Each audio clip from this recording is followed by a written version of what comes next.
Ever owed someone a favor? Maybe they watched your laptop while you went to the restroom at a coffee shop, or they covered your shift at work when you called in sick. Maybe you paid them back by buying them a coffee, or who knows, covering their shift when they called in sick. And while the ethics of faking an illness are certainly worthy of debate, that's not what today's discussion is about. No, today we're talking favors. Massive favors, like 40,000 square miles of favors. Because several of the English colonies and later states we've come to know and love basically started out as 17th century equivalents of a favor. Just something to think about when someone asks you to watch their laptop. Anyway, these 17th century favors were known as proprietary colonies, and in this episode we're going to talk about 3 of them: Pennsylvania, New Jersey, and New York. I'm Dr. Danielle Bainbridge, and this is Study Hall, U.S. History to 1865.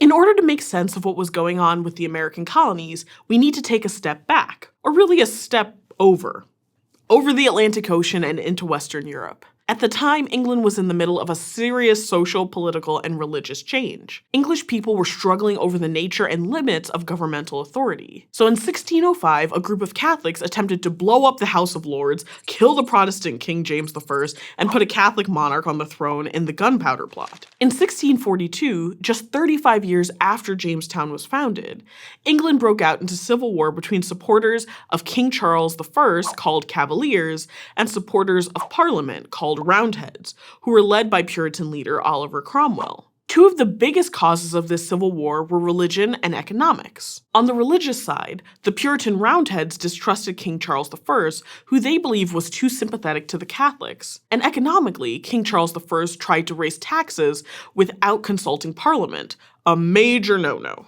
Eventually, the Roundheads won the war, and King Charles I was convicted of treason and executed in 1649. But just 11 years later, Parliament invited Charles I's son, who was also named Charles, back to England, where he was restored as the monarch. The English were still determining how England should govern its colonies and how best to extract wealth from them. So in 1651, Parliament passed the Navigation Acts, which severely restricted colonial trade. The Navigation Acts were passed because of a brand new economic theory called mercantilism. The idea behind mercantilism was simple. The value of a country is measured in its weight in gold and silver. And back then, the main way you got gold and silver was through trade. And for that, we need a navy. But not a young, inexperienced group of sailors. We need an old navy, if you will. Under mercantilism, the best and strongest trading powers were typically the richest, meaning England, Spain, France, the Netherlands, and Portugal all established colonies that could extract resources from the land to be used in trade. So the colonies weren't for the colonies at all. They were simply to help build the power of the empire. And because of that, England, in theory, wanted greater control over which nations the colony could trade with. Hence why the Navigation Acts were passed, to help control colonial trade. Most historians consider mercantilism to be more of a theory, an idea about how Europeans wanted the world to work, which makes sense when you consider that for much of this time, English monarchs were just trying to stay on the throne. So to make the aristocrats in the House of Lords happy or repay them for a favor, the monarchy rewarded supporters with proprietary colonies, which were owned solely by the person who was awarded the land. These differed from colonies like Virginia, which was a joint stock colony. Joint stock colonies were privately owned by companies like the Dutch West Indies Company in New Amsterdam. Now this might sound like a problem. On one hand, the monarch wanted more control of the realm. And on the other hand, the monarch gave up control of the land by handing out ownership of these colonies to other people. Confused? You're not alone. If you're unsure about what England's grand plan was for the colonies, it's because, well, there wasn't one. Even though it's hard to make heads or tails of the English colonies from a strategy standpoint, we can still dive into a few to see how they worked. So grab your tanning oil because first up is New Jersey. In the 1650s, the Duke of York granted tracts of land on the East Coast to 2 English noblemen, who promptly said, "Beachfront property and gardens? Forget about it," and sold that land to 2 investors. New Jersey, sadly, no one's first choice. The land was divided up into 2 halves. Scottish investors controlled East Jersey, while Quakers settled and controlled West Jersey. In 1702, the colony was united as a royal colony. Settlers were initially drawn to New Jersey's promise of religious freedom. That promise was true, But the investors who ran the colony were far more interested in making money than promoting religious liberty. Unfortunately, the colony wasn't even good at making money and was far poorer than its neighbors New York and Pennsylvania. Speaking of New York, it's been a minute since we checked in on our friends in the Big Apple. After the English sailed a massive gunboat into the New Netherland harbor and asked really nicely for them to hand over control, the colony went under English control and was officially renamed New York. And after taking over New York, the English claimed almost all of America's Atlantic coast, from Acadia in the north all the way down to Florida in the south. New York looked a lot like New Netherland. The colonists in New York basically held onto all of their old Dutch traditions, including worshiping in the Dutch Reformed faith. But things weren't all tulips and canals. One of the groups most affected by the change from Dutch to English rule was women. Under Dutch rule, women had far more political and economic rights, including the ability to own their own land and businesses. But the English stripped these and many other rights away. As a result, the number of women-owned businesses in New York plummeted, and many women were forced to give up the economic freedom they'd previously been allowed. Despite this, New York remained a highly successful colony. New York City in particular was a major economic center, and as New York's population grew, so too did its influence. A little further south sat the colony of Pennsylvania, named after the colony's founder, William Penn. Penn was a Quaker, meaning not only did he love oatmeal, but he was also part of a religious minority in England. The Quakers were an interesting bunch. For starters, like Puritan, the term Quaker was originally an insult. They didn't believe in hierarchy and refused to even remove their hats in the king's presence. To the Quakers, everyone was a friend, which makes sense considering their official name was the Religious Society of Friends. And in terms of faith, the Quakers were even more radical than the Puritans. Not only did the Quakers reject bishops and archbishops, but they rejected the need for ministers at all. In fact, Quakers believed that anyone could experience God directly through their inner light. Now, hold on for just a second. Didn't we just talk about how religious differences cost King Charles his head? So how did William Penn, who was far from the religious mainstream, end up receiving land from the king? Have we got a story for you. William Penn's father, also named William Penn, was an admiral. During the English Civil War, he joined the side of the Roundheads against the king.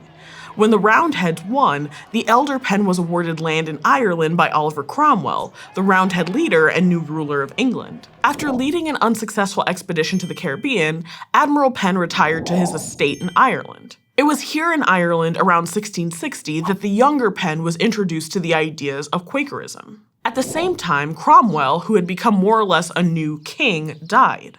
That left room open on the throne for someone to lead the country. A plan was hatched to bring back the monarchy, which they felt would restore stability to the country.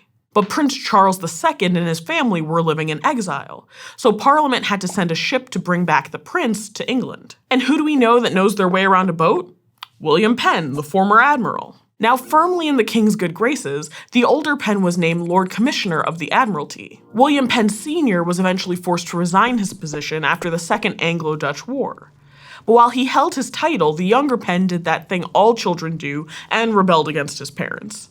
He rejected Anglicanism and Puritanism, instead converting to Quakerism in 1666. Years later, William Penn Younger lobbied the king for a land grant for his Quakers in America. The Quakers were strongly disliked in England by Anglicans and Puritans. So Penn saw America as an opportunity for the king to get rid of Quakers in England and give Penn the religious haven he wanted. Basically killing two birds with one pen. The king agreed, granting Penn a 45,000-acre tract of land in America. This reward made Penn the largest private non-royal landowner in the world. Penn originally named the colony Sylvania, which is Latin for woods. But the king, likely because of the elder Penn's role in restoring the monarchy, named the territory Pennsylvania, or Penn's Woods. And that's how two people, scarred by religious differences, came to establish a colony in the New World. Life in Pennsylvania blended Penn's background as a Quaker and former English noble. But like a good noble, Penn didn't just give the land away in Pennsylvania. Instead, Penn advertised the land in England, and people came. By 1730, the colony had over 51,000 settlers. Of course, the population growth was helped along by the fact that, unlike New England, Pennsylvania was very fertile. In fact, before we had Iowa or Kansas, Pennsylvania was known as the original breadbasket of America. And Philadelphia, a harbor in eastern Pennsylvania, became a critical trade port and grew quickly. But despite their distaste case for social hierarchy, some Quakers in Pennsylvania were enslavers and some used indentured servants. However, slavery wasn't as widespread in Pennsylvania as it was in places like Charlestown, South Carolina. In fact, many Quakers opposed slavery, becoming some of the first European settlers in America to openly oppose the practice. Compared to other colonies, Pennsylvania also had far fewer conflicts with native populations. Pennsylvania didn't have its version of the Pequot War in New England or the Native Massacre at Jamestown in 1622. There are many factors that contributed to this relative lack of warfare, but one is that many of the indigenous peoples who once lived in the region had already died from European diseases. And Penn was not quick to war. Penn seemed to realize the land wasn't really his, no matter what some fancy man in a crown and robe in England said. Like our course, he recognized that American history did not start with European settlement, and that indigenous people had a claim to America. So Penn never forced the surviving natives to pay tribute like in New Amsterdam, nor did he encourage settlers to take native land by force. He believed that a treaty was necessary. Penn never granted a land title unless he himself had purchased the land from the local Lenni Lenape tribe first. As a result, some natives from other regions actually migrated to Pennsylvania in search of better conditions. So you can see just how far favors went in giving shape to American colonies. These favors, or proprietary colonies, also offered a place of religious safety from persecution. And spoiler alert, that legacy of religious freedom will become pretty important down the road. But those favors came at a price. Women in New York lost the freedoms they once exercised as a Dutch colony. Natives faced an ever-shrinking population at the hands of European colonization. So that legacy is complicated. As historians, it's up to us to acknowledge that complexity honestly. And isn't that really why you're here? To be an awesome, stellar historian?